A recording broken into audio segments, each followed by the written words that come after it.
अरे विवाह जोने में एम्बुलेंस आवत। पागल, उससे विवाह कहते हैं। हाँ, जब ब्याह हो रहा है तो हमरे काकी मौसी नानी और ये वो कौन है? मतलब ये टोला वाली हुई टोला वाली हाँ, इस तरीके से बोलो। गई रहा मंदिर पूजे। अच्छा, और जैसे घी गुड़ थोड़ी न पसंद है। क्या क्या छोड़ा?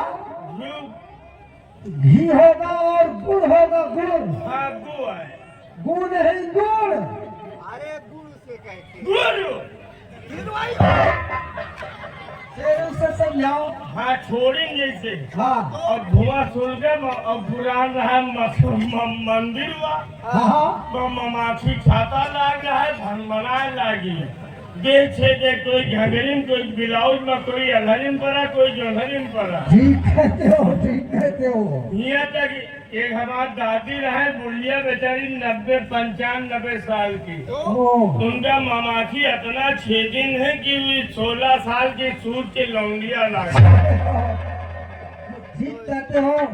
लेकिन उनके पीछे 4 गुंडा पड़ गए। गुंडे? हाँ, फिर हमरे के पीटिन सब। आपको हाँ, उसके बाद में जब 15 दिन के बाद पकड़े आ गए तो सार कोनो सूंघी नहीं दादी का।